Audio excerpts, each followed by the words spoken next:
안녕하십니까? 하나님의 말씀을 사모하고 사랑하고 또 말씀을 실천하고자 애쓰는 모든 성도님들 진심으로 환영합니다. 오늘은 제11과 믿음의 가정이라는 주제를 가지고 함께 공부하도록 하겠습니다. 특별히 이번 교과에는 문화라고 하는 단어를 많이 사용할 것입니다. 여러분, 문화라는 단어를 생각할 때 우리의 신앙과 문화가 이게 잘 조합이 될까요? 약간 배치될까요? 다시 말하면 문화라고 하는 개념이 우리의 신앙과 일치되는 것인가, 혹은 신앙과 좀 배치되는 것인가, 이런 생각을 한번 해보시기 바랍니다. 저는 어렸을 때부터 교회 안에 자라면서 어떤 형태로 교육을 받았든 간에 문화하면 뭔가 신앙과 배치되는 듯한 느낌을 좀 가졌었어요. 그런데 어떤 계기를 통해서 도대체 문화가 무엇일까? 문화와 신앙과는 어떤 관계가 있을까? 특별히 요즘은 이제 문화 선교라는 말을 많이 쓰게 되는데, 그럼 과연 우리가 이 교회 내에서 문화라는 말을 어떻게 정의 내릴 수 있을까를 고민해 봤는데, 그거에 대해서 잠깐 말씀을 드리는 것이 이 교과 전체를 이해하는 데 도움이 되겠다고 생각합니다. 성경에는 두 가지 명령이 있습니다. 하나는 선교 명령, 우리가 잘 아는 마태복음 28장 19, 20절에 예수님께서 마지막 말씀하시죠. 부탁하시죠. 지상 명령이라고 하시죠. 너는 가서 모든 족속으로 제자를 삼아 아버지와 아들과 성령 이름으로 침례를 주고 내가 너에게 분부한 모든 것을 가르쳐 지키게 하라. 이것이 그 선교 명령이라고 합니다. 또 한 가지 명령이 있는데 그것은 뭐냐면 문화명령. 창세기 1장 26절 28절에 이 다스리단 말이 나오는데, 26절에는 하나님이 가라사대 우리의 형상을 따라 우리의 모양대로 우리가 사람을 만들고 그로 바다의 고기와 공중의 새와 육족과 온 땅과 땅에 기는 모든 것을 다스리게 하자. 28절에도 똑같이 말씀하시면서 땅을 정복하라. 바다의 고기와 공중의 새와 땅을 움직이는 모든 생물을 뭐하라? 다스리라.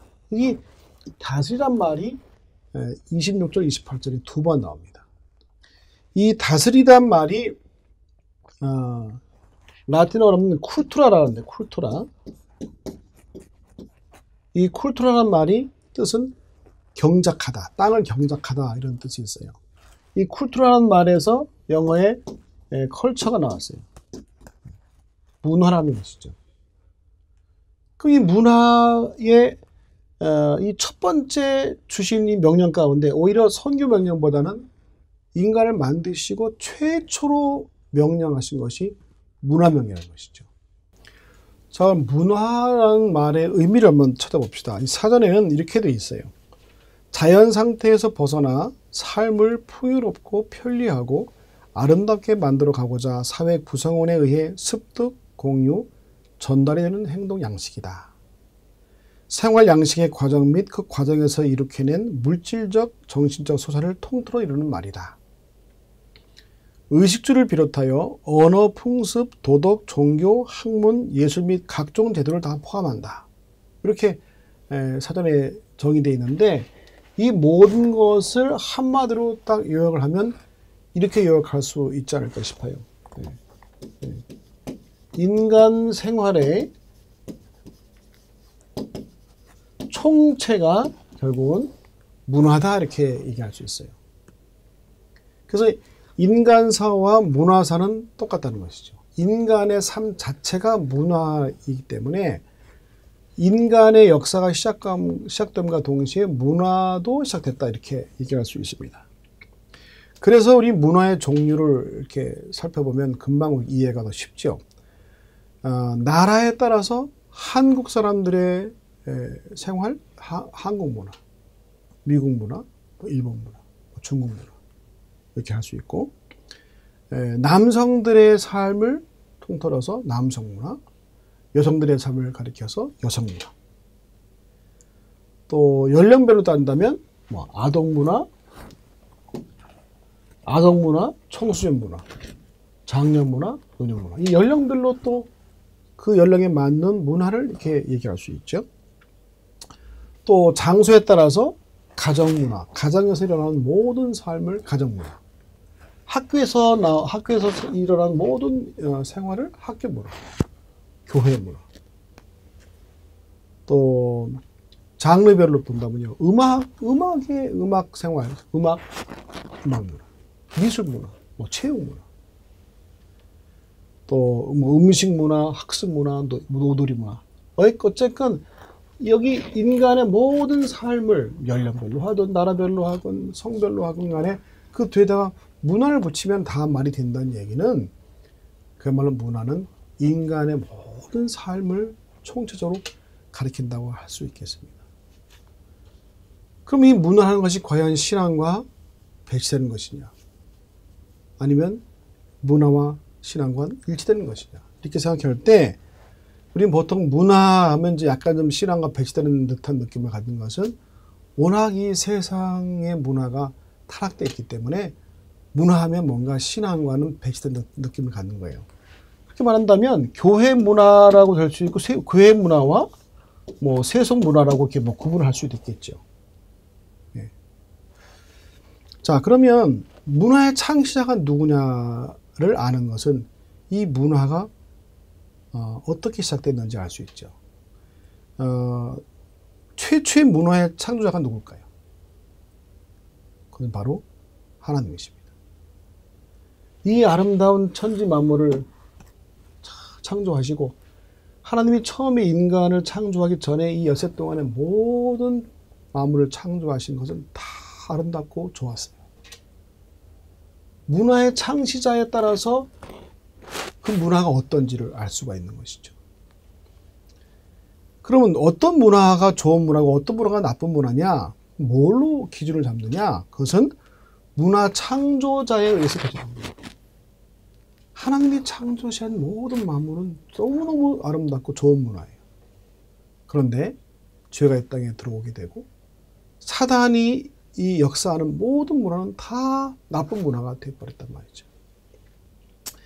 그래서 좋은 사람이 좋은 문화를 창조한다는 것이에요. 사람이 나쁘게 되면 나쁜 사람은 나쁜 문화를 창조해요. 좋은 사람이 말하는 모든 언어는 아름답고 부드럽고 다른 사람을 세워주고 격려하고 감사하고 친절하게 하고 더 좋은 문화를 창조한다면, 나쁜 사람은 어떻게 해요? 마음에 나쁘게 되면 어떻게 해요? 상처 줄만 하게 되고 욕하게 되고 남을 험담하게 되고 서로 싸우게 되고. 그래서 이 좋은 문화가, 어떤 문화가 좋은 문화냐 나쁘지 않은 문화를 어떻게 결정한다? 문화 창조자에 의해서 결정된다는 것이죠. 그래서 인간이 범죄하기 전에는 정말 행복하고 아름다운 에덴 동산. 그 에덴 동산이 얼마나 참 아름답습니까?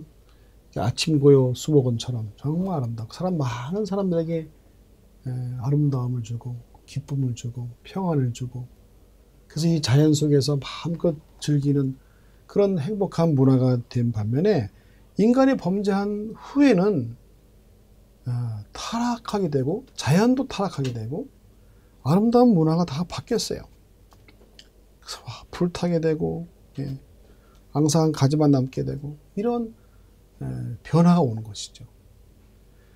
가정도 가정도 행복한 가정이었어요. 정말 에덴 동산은 아담과 하와가 온 이 만물들과 함께 짐승들과 함께 사는 정말 아름다운 즐거움 넘치는 동산이었는데, 범죄한 이후에는 이 행복한 가정이 불행한 가정으로 바뀌죠. 에덴 동산에서 쫓겨나서. 그리고 각 그 최초의 가정에서 살인사건이 일어나고 눈물과 한숨과 탄식과 괴로움과 불행한 가정이 변질된 거죠.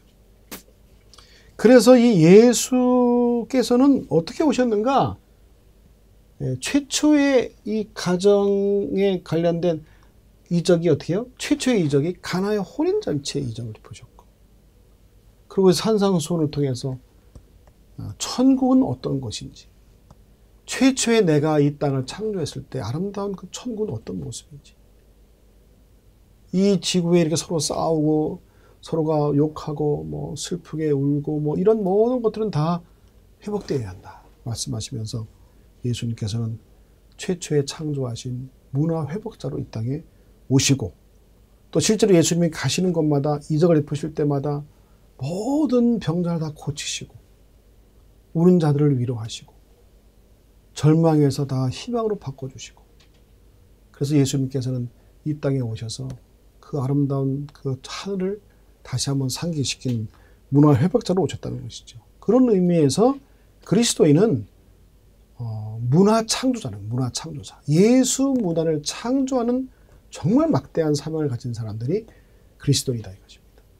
사단의 문화를 통해서 망가진 그 아름답고 그 행복했던 그 문화, 그 가정을 예수 문화로 바꿔야 되는 것이죠. 그래서 우리의 그리스도인의 사명은 무엇이냐? 비록 이 땅이 범죄 후에 많이 망가졌지만 많은 문제가 일어났지만 우리부터라도 이 아름다운 문화를 재창조, 예수 문화로 행복한 문화로 다시 재창조해야 한다는 사명이 우리에게 있다는 것을 아는 것은 정말 이 시대에 중요하다고 생각합니다. 자, 이런 이제 문화에 대한 생각을 가지시고 공부를 좀 하겠습니다. 일요일 보면은 선한 것을 고수하라 이런 주제입니다. 여기 베드로에 대한 얘기가 나오죠. 이 당시는 유대인들은 자신들만 선택받은 줄 알았어요. 복음이 이방인에게 간다는 것조차도 그들은 용납이 안 됐어요. 베드로조차도. 그때 사도행전 10장 보면은 어떤 사건이 일어나죠? 베드로가 이상 중에 뭘 봐요? 큰 보자기 같이 내려왔는데 와니까 어떻게 해요? 온갖 못 먹는 막 그런 뱀들 이런 것들이 있는 거예요. 이걸 먹으라고 하는 거예요. 베드로가 얼마나 놀랐을까요? 이런 부정한 음식을, 부정한 동물 어떻게 먹냐? 이걸 먹어라. 그런 현상이 일어난 다음에 고넬료가 보낸 사자들을 만나게 됐죠. 그때 베드로가 됐어요. 아, 하나님께서 이 이방인들에게도 복음을 전하는구나. 그런 편견이 깨지게 되는 것이죠. 베드로가 입을 열어 말하되 하나님은 사람의 외모를 보지 아니하고 각 나라 중 하나님을 경외하며 의를 행하는 사람은 다 받으시는 줄을 깨달았도다.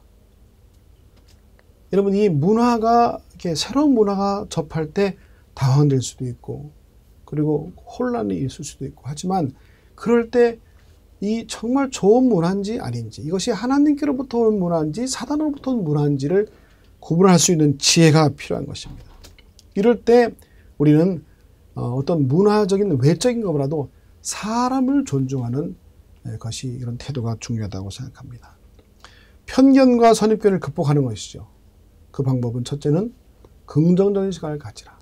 두 번째는 사람을 존중하는 마음을 가지라. 세 번째는 성경의 원칙을 기준 삼으라는 것이죠. 내 생각이 기준이 아니라 이 말씀이 과연 선한 것일까? 하나님의 뜻에 맞는 것일까? 아니면 이 죄악된 사단의 문화일까? 이거를 구분할 수 있는 원칙은 성경이 되어야 한다는 것이죠. 데살로니가 보면은 5장 21, 22절에 범사에 헤아려 좋은 것을 취하고 악은 모든 모양이라도 버리라.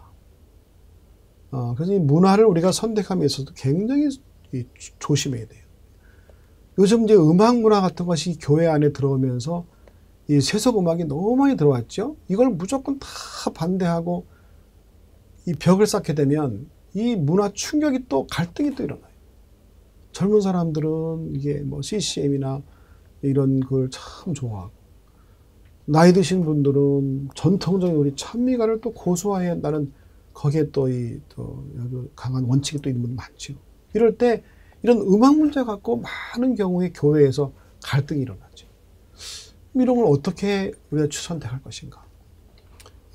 서로가 열린 마음을 가지고 정말 하나님께서 원하시고 우리의 인성을 또 고양시키고 고상하게 하며 교회 문화에 조금 더 우리 신앙에 손해보지 않는 그런 음악을 잘 선택하도록 또 주의 깊게 어른들은 어른대로 또 연구하면서 제시해야 될 것이고 또 젊은 사람들은 너무 자기들의 취향에 맞는 세속 문화에 너무 익숙해 있는 그런 그 찬양 문화를 고수하는 것도 좀 지향하고, 정말 하나님께서 원하시는 음악이 어떤 음악일까? 이렇게 선택하는 지혜가 필요하다고 생각합니다. 이때 정말 중요한 것은 뭐냐면 사람을 먼저 생각하는 것이죠. 어떤 문화적인 어떤 그 나랑 다른 문화라고 해서 그 사람 자체를 다 미워하거나 거부하는 경우가 종종 있고, 이로 인해서 굉장한 갈등이 일어나는 것을 저도 보기도 하고 듣기도 합니다. 이럴 때 비록 나와 문화가 조금씩 다르다 할지라도, 생각이 다르다 할지라도 사람을 존중하는 태도는 우리가 버려서는 안 될, 끝까지 존중하면서 함께 이야기하고 함께 의논하면서 좋은 방향으로 나가는 것은 중요하다고 생각합니다. 월요일 날 주제 보면 가정에 미치는 문화의 영향력이 있어요. 여기서 우리 중요한 것은 우리가 세속 문화를 우리가 뭐 방지해야 되는 것도 중요하지만, 더 적극적인 의미에서는 교회가 사실은 예수 문화를, 좋은 문화를, 행복한 문화를 사람들에게 영향력을 끼치는 게 더 중요하지 않나 생각돼요. 늘 이렇게 세속 문화가 뭐 못 들어오게 하고 계속 막고 뭐 하지 말라 이런 부정적인 어떤 말과 그런 태도보다는 좋은 문화를 개발해서 예수 문화가 정말 좋구나, 너무 행복하구나, 이걸 우리 그리스도인들 뿐만 아니라 이 교회가 이런 아름답고 좋은 문화를 이 마을 사람들에게, 이웃에게, 사회에 공급하고 영향력을 끼치는 그러한 교회가 되면 얼마나 좋겠습니까? 그 중에 우리 현실적으로 우리 교회가 가장 앞장서서 인간의 그 문화 중에서 정말 필수적인 문화, 이 결혼과 장례식이에요. 결혼식과 장례식. 이 결혼식과 장례식을 가장 이상적으로 사회를 설득해 나가는, 선도해 나가는 그런 교회가 되면 얼마나 좋겠습니까? 작은 결혼식. 요즘 이제 뭐 사회에서도 작은 결혼식. 그 옛날 크게 벌려갖고, 빚내갖고, 뭐, 혼수감 장만한다는 둥, 뭐, 결혼식 뭐, 호화판을 한다는, 이젠 사회에서 그걸 잘 안 해요.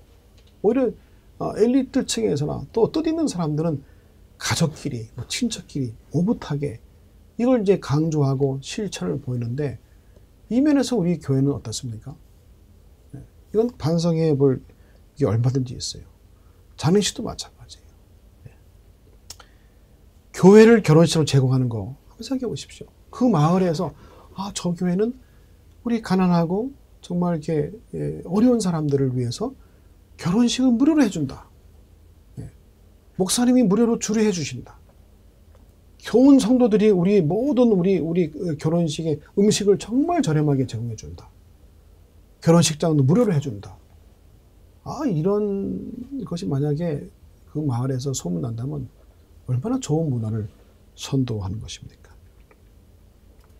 뭐 경로잔치를 준다든지, 또 좋은 건강에 대한 좋은 어떤 세미나를 한다든지, 뭐 걷기 대회를 주도한다든지, 건강 요리를 강습한다든지, 이런 다양한 이 주민들의 삶을 풍요롭게 해주고, 정말 이렇게 사람들이 저 교회가 하는 모든 행사, 모든 것은 다 우리를 위한 것이고 너무 좋은 것이구나. 저 교회로 인해서 우리 마을이 행복해졌다. 저 교회가 하는 모든 행사를 따라다 보니까 우리 마을이 행복해졌다. 이런 소문이 나면 얼마나 좋겠습니까? 이거야말로 진정한 문화 선교가 아니겠습니까? 화요일 날 보면은 변화의 시기에 가정을 유지함인데, 이 변화무쌍한 이런 그 가정의 이 시대에서 우리의 가정을 어떻게 유지할 것인가. 문화 충격이라는 말이 있죠. 갑작스럽게 문화의 당황스러운 일들을 당할 때가 많이 있지 않습니까? 성경에 보면 이제 아브라함의 가족들에게 하나님께서 뭐라고 하세요? 너의 본토 친척 아비 집을 떠나라. 내가 지시할 땅으로 가라. 그 땅이 어딘지 말씀도 안 하시고 떠나라는 거예요. 이 명령을 받았을 때 아브라함이 얼마나 당황했겠어요. 그러나 아브라함은 갈 바를 알지 못했지만 하나님이 지시하신 대로 순종하며 떠난 것입니다. 하닷사, 에스더, 페르시아 왕비 후보로 선정됐어요. 생각도 못했는데 이걸 내가 어떻게 받아들일 것인가. 삼촌 이거 어떻게 하면 좋아요? 그때 모르드게와 함께 기도했겠죠. 이때를 위해서 하나님께서 주신 이 민족을 위해서 할 기회가 아니겠는가. 다니엘과 세 친구들이 포로 잡혀갑니다. 나라가 망했습니다. 근데 그 포로 중에 다니엘과 세 친구들이 왕중 궁주로 이제 이방 나라에 잡혀갑니다. 이 소년들이 어떻게 행동을 취했을까요? 제가 추측해 보건대 예레미야가 그 이 자녀와 친구들이 어릴 때부터 궁중에서부터 어떻게 해요? 미래에 이 나라가 이 처할 운명을 예언하면서 이 나라를 구원할 건져낼 젊은 일꾼들, 너희들이야말로 이 나라를 구원할 사명이 있다. 하나님께 기도하는 습관부터 가져라. 말씀을 가르치고 기도반을 운영하면서 계속해서 그 나라를 위한 기도, 구국 기도에 민족을 위한 기도를 훈련시키지 않았을까 싶어요. 그래서 이런 그 문화충격이 다가왔을 때 그걸 당황하지 않고 오히려 그것을 전화위복의 기회로 삼는 것이죠. 우리 크리스찬들은 개인의 삶이나 가정이나 때때로 위기가 닥칠 수 있어요. 생각지 않은 정말 예기치 않은 일들이 생길 수 있어요. 내가 아무리 노력해도 안 될 수가 있어요. 그런 어떤 위기 때에 그냥 실망하고 절망에 빠지고 포기하고 말 것인가? 아니면 위에 우리의 소녀들처럼 어떤 충격적이고 당황스럽고 하지만 그럴 때 하나님께서 원하시는 것이 무엇일까? 내가 어떻게 하는 것이 하나님의 뜻을 따르는 것일까?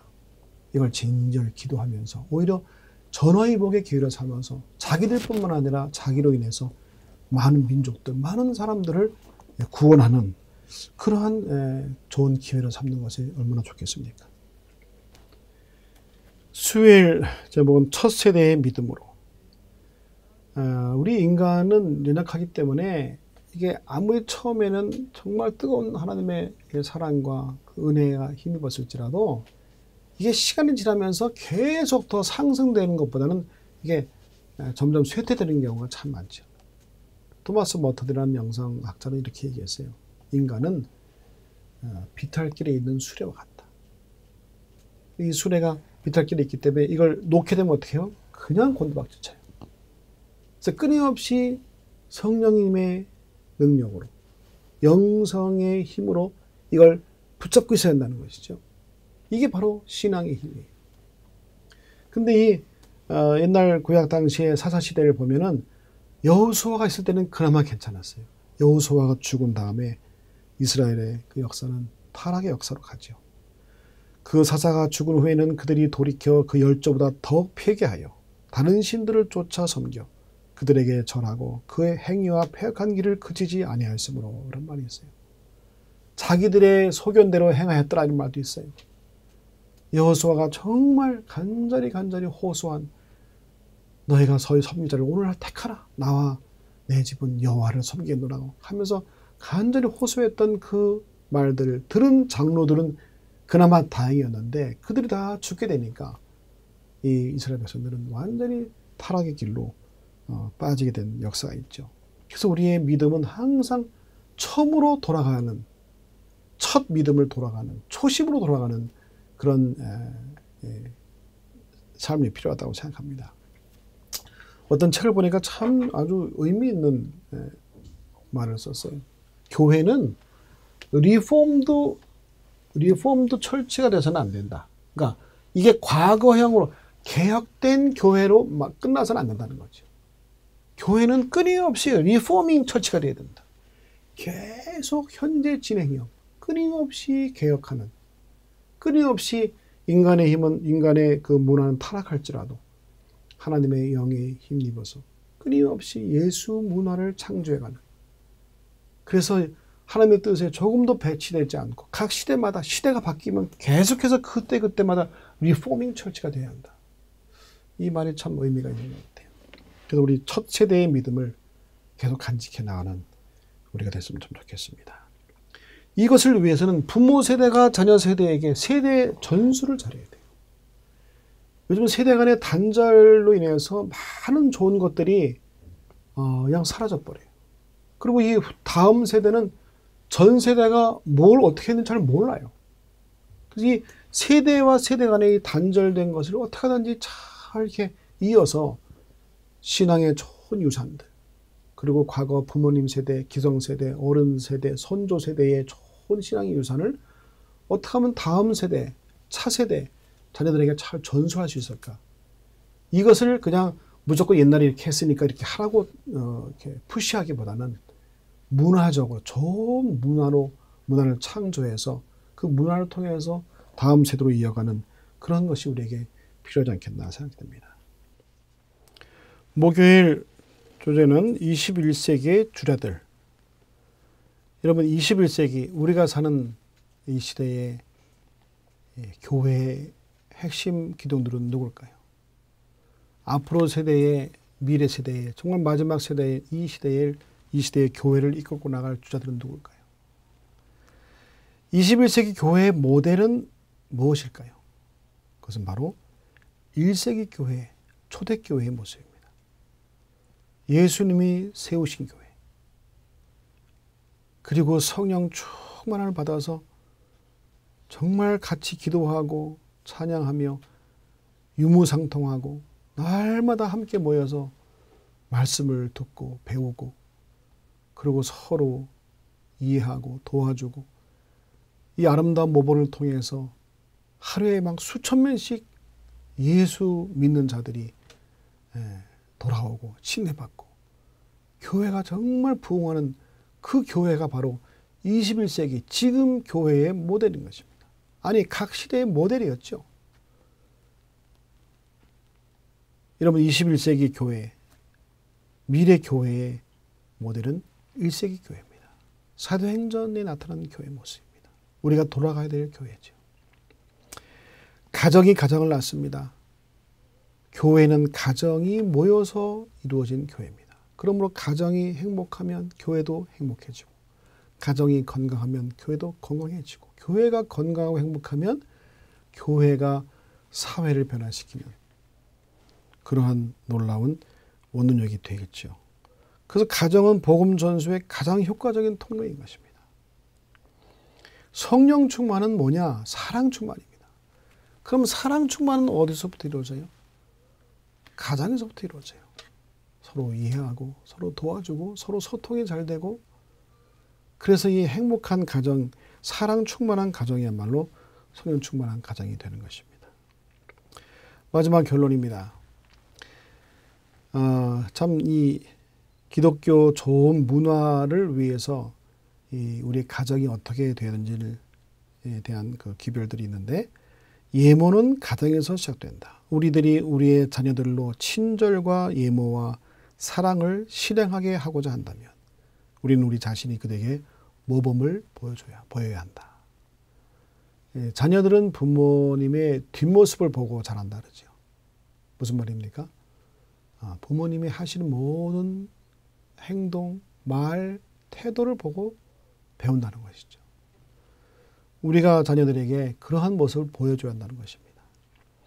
우리가 가정에서 관용과 인내와 온순과 강직함을 나타낸다면 우리는 이 세상에 빛이 될 수 있다. 저는 가장 좋은 문구 중에 하나가 바로 이겁니다. 기독교는 사람을 신사로 만든다.